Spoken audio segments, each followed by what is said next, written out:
चाहता हूँ, क्या बीजेपी के लिए दलित एक वोट बैंक है जिसको रिझाने, जिसको लुभाने के लिए आजकल इस तरह के सम्मेलन हो रहे हैं?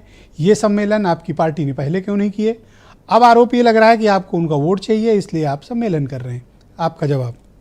देखिए, दलित सम्मेलन भारतीय जनता पार्टी पहले नहीं कर रही है और मेरा तो ये भी मानना है कि 2017 में जो भारतीय जनता पार्टी की सरकार उत्तर प्रदेश में बनी और 2019 में जो केंद्र में बनी, उसमें एक बहुत अहम भूमिका दलित वोट बैंक ने निभाई है और दलित का जो हमें साथ मिला, इसीलिए पूर्ण बहुमत की सरकार हम बनाने में कामयाब हुए। ये सम्मेलन, अगर 2017 की बात की जाए उत्तर प्रदेश में, हमने 2017 से 22 तक जो अच्छे कार्य किए, जो योजनाएं बनाई, जिसका लाभ सीधे सबसे ज्यादा मैं कहूंगी कि दलित वोट बैंक को हुआ, उन लोगों ने 22 में हमारा साथ दिया। यही कारण है कि बसपा, अगर आप वोट बैंक की शेयर की बात करें तो बसपा बहुत पीछे रह गई भारतीय जनता पार्टी। सिर्फ दलित वोट बैंक की बात करें तो बसपा की जगह भारतीय जनता पार्टी पे उन्होंने अपना विश्वास ज्यादा दिखाया।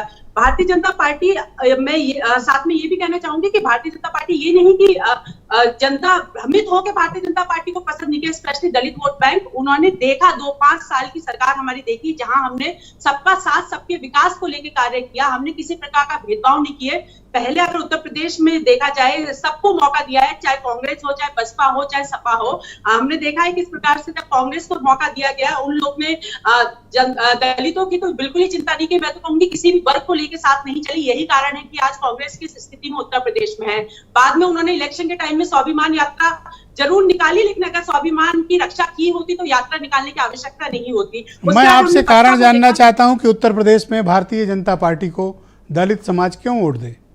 देखिए, वोट बैंक की राजनीति जो लोग करते थे वो बसपा थी, जिसने हमेशा एक वोट बैंक की तरह ही दलितों का इस्तेमाल किया। लेकिन अब जनता, स्पेशली दलित की अगर बात की जाए, वो समझ चुकी है कि अब एक ही पार्टी है, चाहे वो जो सबको साथ लेके चलती है, बिना किसी भेदभाव के कार्य करती है, और उसी को वो 2022 में भी एक बार वोट दे चुकी है और 2024 कुछ माइलस्टोन अचीवमेंट्स बताइए कि आपने दलित कम्युनिटी के लिए उत्तर प्रदेश में ये किया है, इसलिए आप वोट मांगती हैं।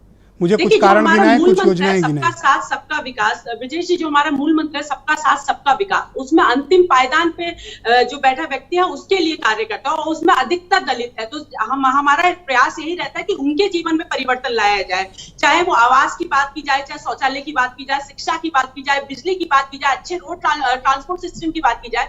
हर तरीके से हम कोशिश, हमारा यही प्रयास रहता है। आपके पास कोई जानकारी है कि आपने कितने दलितों को नौकरी दी, कितनों को रोजगार दिया, उनके सोशल और इकोनॉमिक अपलिफ्टमेंट के लिए आपकी पार्टी की सरकार ने क्या किया? देखिए, आज माननीय योगी जी ने ही एक एग्जाम्पल दिया था कि जहां पे अनुसूचित जाति और जनजाति के लोग रह रहे थे, अगर वो आरक्षित श्रेणी की जगह नहीं थी तो उनको वो पट्टा उनके नाम ही कर दिया गया। और ऐसे 66 लाख परिवार हैं। तो आप एक छोटा सा एग्जाम्पल देना चाहूंगी। इसके अलावा जो भी हमारी योजनाएं हैं उसमें सबसे ज्यादा अधिकतर लाभ दलित को ही मिला है। तो आउटसोर्सिंग के जॉब को लेकर आपकी पार्टी की कोई ओपिनियन है? क्योंकि वो तो आरक्षण मिल नहीं रहा, उसमें सब कोई परेशान है और आउटसोर्सिंग के जॉब्स बहुत अधिक निकल रहे हैं।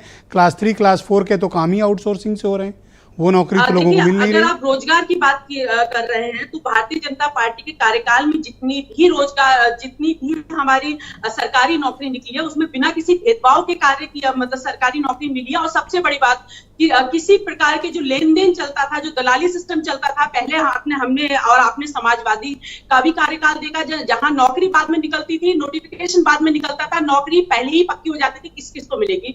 तो एक ट्रांसपेरेंट सिस्टम हमने बनाया है जहां पे बिना किसी भेदभाव के, अगर व्यक्ति मेहनत करता है, परिश्रम से अपना एग्जाम देता है, तो उसे घर बैठ के नौकरी मिलती है। तो बिना किसी भेदभाव के लगातार भारतीय जनता पार्टी सबके वोट तो मिल गए, लेकिन मायावती की कम्युनिटी का वोट लाना आपके बस की बात नहीं है, क्यों? देखिए, 2022 में हमें उनका वोट बैंक नहीं ला पाई है।